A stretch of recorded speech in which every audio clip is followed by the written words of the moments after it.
আজকে হোমিওপ্যাথিক এমন এক ওষুধের কথা বলবো যে ওষুধটার কারণে পুরো একটা চিকিৎসা পদ্ধতি আবিষ্কার হয়েছে, চিকিৎসার জন্ম হয়েছে, হোমিওপ্যাথির জন্ম হয়েছে যে ওষুধটার মাধ্যমে। তো বুঝতেই পারছেন ওষুধটা কতটা গুরুত্বপূর্ণ। তো যে ওষুধটার ব্যাপারে কথা বলবো তার নাম হলো চায়না অফিসিনালস, যেটা মূলত সিনকোনা আপনার নামক এক ধরনের গাছ থেকে এই ওষুধটি আবিষ্কার হয়।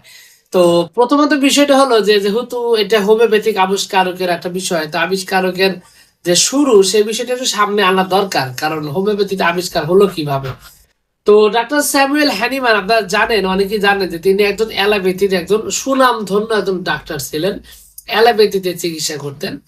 তো 1807 সালের দিকে, সম্ভবত 1807 সালের দিকে বা এই সময়টা একটু আগের দিকে, তো এই সময়টার দিকে তিনি এই ঔষধটি প্রুভ করেন। আর এই ওষুধটি যখন তিনি দেখলেন যে আসলে অ্যালোপ্যাথিতে কোনো রোগের চিকিৎসা করলে ওই রোগটা একেবারে ভালো হয় না, কোনো রোগই না। উনি ডাক্তার স্যামুয়েল হ্যানিম্যান দেখলেন যে কোনো রোগের যদি অ্যালোপ্যাথি ওষুধের মাধ্যমে চিকিৎসা দেওয়া হয় ওই রোগটা ওই সময় কমে যায়, কিন্তু পরবর্তীতে কি হয়, রোগটা আগের চাইতে আরো বেশি শক্তিশালী হয়ে আরো বেশি কঠোর হয়ে ফিরে আসে। এমন ঘটনাও ঘটে যে পরবর্তীতে ওই রোগীকে আর বাঁচানো সম্ভব হয় না। তিনি এরকম মন্তব্য করেন যে মহামারীতে যে পরিবার মানুষ মারা যায় বা যুদ্ধের ক্ষেত্রে যে পরিবার মানুষ মারা যায় তার চাইতে বেশি মানুষ মারা যায় এই চিকিৎসা নামক ভুল চিকিৎসা বা এই অপচিকিৎসার কারণে। তিনি নিজে নিজে অনুতপ্ত হন এবং যার কারণে তিনি কি করেন, অ্যালোপ্যাথি চিকিৎসা ছেড়ে দেন এবং তিনি অ্যালোপ্যাথিতে আর কোনো চিকিৎসা করেন না। তো এই সিদ্ধান্ত নেওয়ার পরও আসলে যিনি চিকিৎসক তিনি তো আসলে চাইলে পুরোপুরি তার চিকিৎসা ছাড়তে পারেন না, তার মধ্যে তো সেই চেতনা কাজ করে। তো তারপরেও উনি পুরোপুরি ছেড়ে দিয়ে তিনি যে কাজটা করেন সেটা হলো যে তিনি অনুবাদকে ভাষান্তর, এক ভাষার বই আর এক ভাষায় আপনার ট্রান্সলেট করে তিনি বই লিখতেন। সেই কাজ তিনি নেন ডাক্তার স্যামুয়েল হ্যানিম্যান, এটার মাধ্যমে তিনি উপার্জন করেন, কারণ তিনি দেখলেন যে অ্যালোপ্যাথির মাধ্যমে মানুষের রোগ ভালো হয় না, আরো বেশি মানুষ মারা যাচ্ছে। নিজের মনের মধ্যে নিজেকে তিনি অনুতপ্ত বা নিজেকে আরো বেশি দুর্বল মনে করতে থাকলেন এবং যার কারণে এই অনুশোচনার কারণে তিনি অ্যালোপ্যাথি চিকিৎসা বাদ দেন।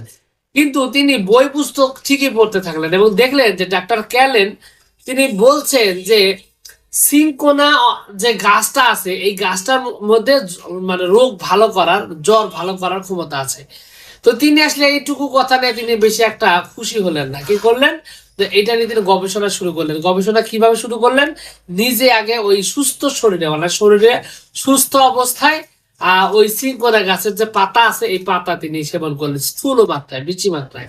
তো সেবন করার সাথে সাথে তিনি দেখলেন যে তার শরীরে জ্বরের যে লক্ষণগুলো আছে এই লক্ষণগুলো তার মধ্যে প্রকাশ পেতে থাকলো এবং তিনি দেখলেন যে এই ওষুধটার মাধ্যমে যে জ্বর আসে এবং জ্বর আবার ভালো হয়।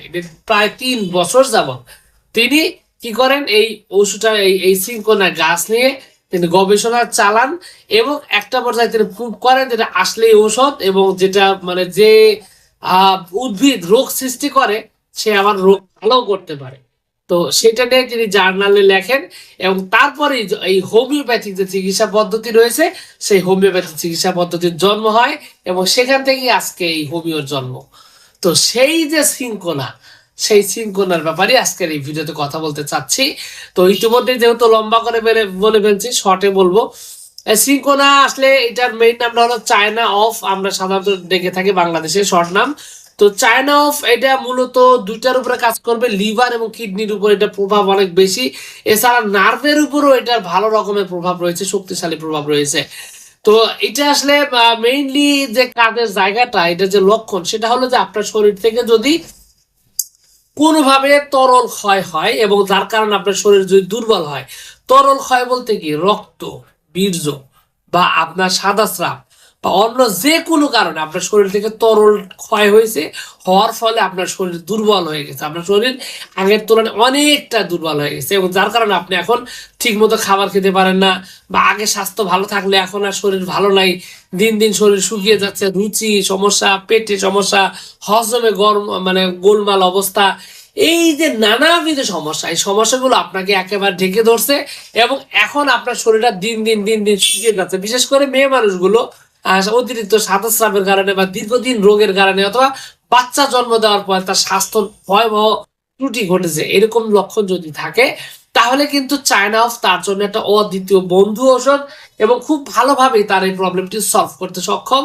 এবং তার স্বাস্থ্য ফিরিয়ে আনা, রক্ত স্বল্পতা দূর করা, শরীরে ঘাটতি দূর করা, এই সব কিছু দূর করে আপনার সমস্যার সমাধান করতে পারে। এছাড়াও জ্বরের সমস্যার কথা সেটা শুরুতেই বললাম, যে জ্বরগুলো বারবার ফিরে আসে, বারবার ফিরে আসে, জ্বর ভালো হয়ে যায়, শরীর দিন দিন দিন দিন একেবারে শুকিয়ে যাচ্ছে, এরকম খারাপ একটা পরিস্থিতি যদি যায়, তাহলে আপনি কিন্তু এই চায়না অফ সেবন করতে পারেন। আর চায়না অফের শক্তি মত্তার ব্যাপার যদি বলা হয়, তাহলে এটা আপনার মাদার টিংসার বর্তমানে পাওয়া যায়। এছাড়াও আপনার 6 থেকে উচ্চ শক্তি পর্যন্ত আছে। এগুলো সব নির্ভর করে আপনার রোগীর উপর, স্বাস্থ্যের উপর নির্ভর করে, রোগীর অবস্থার উপর নির্ভর করে, সঠিকভাবে সূক্ষ্ম মাত্রায় ঔষধ প্রয়োগ করলে দেখবেন যে আপনার প্রবলেমটি খুব ভালোভাবে সমাধান হয়ে গেছে, এবং আপনার সুস্বাস্থ্য নিশ্চিত করতে সব ধরনের ভূমিকা রাখবে এই চায়না অফ। তো যাও, সবকিছু মিলে এইটুকুই ছিল আজকের ভিডিও। আশা করছি পুরো তথ্যগুলো আপনার কাছে অনেক অনেক বেশি ভালো লেগেছে। আর যদি লেগে থাকে অবশ্যই ভিডিওটিতে একটা লাইক দিন, আর চ্যানেলে যদি প্রথমবার এসে থাকেন অবশ্যই চ্যানেলটি সাবস্ক্রাইব করবেন। কোনো প্রশ্ন, কোনো মতামত, কোনো অভিযোগ যদি থাকে তাহলে অবশ্যই কমেন্টস করে জানাতে পারেন। তো ভিউয়ার্স, আপনাদের সকলকে অনেক অনেক ধন্যবাদ। আসসালামু আলাইকুম ওয়া রাহমাতুল্লাহ।